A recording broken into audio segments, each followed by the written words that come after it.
Hate itu nggak bisa dipisahkan dari love. Orang yang punya love pasti punya hate dan itu equal. Contoh misalnya, saya sayang dengan ibu saya. Karena saya sayang dengan ibu saya nggak terima kalau ibu saya itu dinistakan. Saya sayang dengan istri saya. Maka kalau dia disuit-suit sama orang, di tengah jalan tuh, saya nggak akan bilang sama dia, "Dek, sabar. Yang penting saya kan sudah nafkahin kamu." Itu tidak menghilangkan gangguan yang dia terima. Dan mungkin rasa sakit hati ternyata suaminya nggak bela dia. Gitu kan ya? Saya sayang dengan bapak saya. Andai kan bapak saya itu dihina orang, dan yang hina ada 10 orang, dan saya nggak sanggup untuk bela bapak saya, walaupun saya harus kemudian kalah, mendingan saya kalah daripada saya mundur. Saya sayang dengan bapak saya, ibu saya, istri saya sayang dengan anak-anak saya. Maka saya sayang dengan anak saya benci banget sama orang-orang yang mungkin mereka melecehkan anak-anak saya. Dan asal orang-orang tahu, Nabi Muhammad dibandingkan dengan bapak saya, ibu saya, istri saya, anak saya, bahkan nyawa saya sendiri, itu nyawa kita masih terlalu murah untuk itu.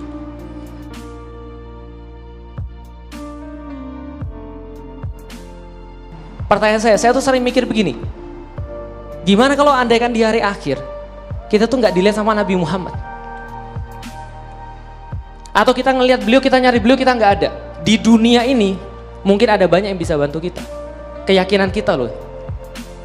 Tapi setiap penegak hukum, setiap kemudian hakim dan seterusnya, dalam hati kecil mereka, saya yakin mereka pasti masih punya kecintaan terhadap Nabi Muhammad.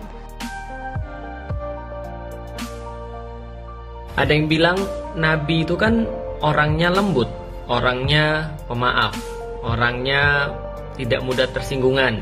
Jadi kalau seandainya Nabi dihina, ya Nabi nggak akan tersinggung dan pastinya akan memaafkan orang-orang yang menghinanya. Benar, itu kan Nabi. Tapi kita kan bukan Nabi. Dan kalau kita bukan Nabi, ya contohnya beda.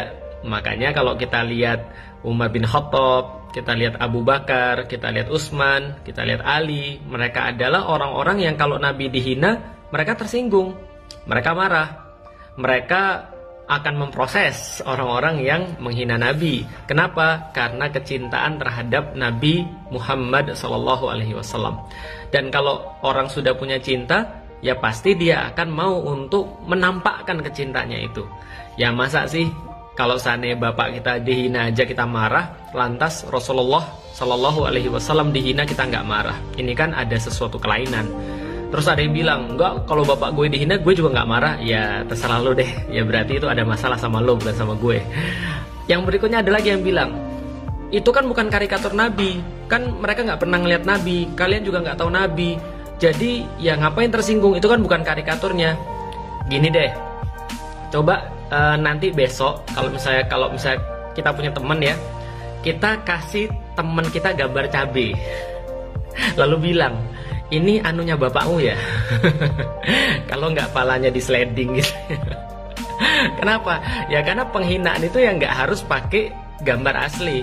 Lagian kalau seandainya itu gambar asli ya nggak ada masalah gitu loh maksudnya. Tapi kan justru karena tidak ada satupun yang bisa menyamai Rasulullah, justru itulah kemudian ketika digambarkan, apalagi digambarkannya dengan yang sangat ekstrim gitu ya, dengan sangat menjijikkan, dengan sangat misframing itu, maka ini menjadi masalah besar. Makanya kita harus tahu, jangan sampai kita ikut-ikutan. Tapi ya memang inilah yang namanya Allah, cara Allah menunjukkan kepada kaum muslim. Jadi ada orang-orang ketika ketua partainya dihina, ketika pemimpinnya disindir, ketika kemudian ya taruhlah atasannya dikritik gitu ya, itu langsung ngamuk sengamuk-ngamuknya. Bahkan sampai ngelapor polisi, bahkan sampai wah segala macam lah dilakukan. Tapi ketika Rasulullah SAW dihina, mereka mencari-cari alasan. Intinya adalah kita tidak boleh marah, kita tidak boleh boykot dan segala macamnya. Boykot tidak menyelesaikan masalah dan seterusnya. Betul, boykot nggak menyelesaikan masalah. Tapi itu adalah yang paling ringan yang kita bisa lakukan ketika kita merasa sayang pada Nabi Muhammad SAW. Nah, karena itulah teman-teman sekalian, harusnya kita mikir. Dan harusnya ketika kita mencintai Rasulullah Sallallahu Alaihi Wasallam, kita melakukan apapun yang kita bisa.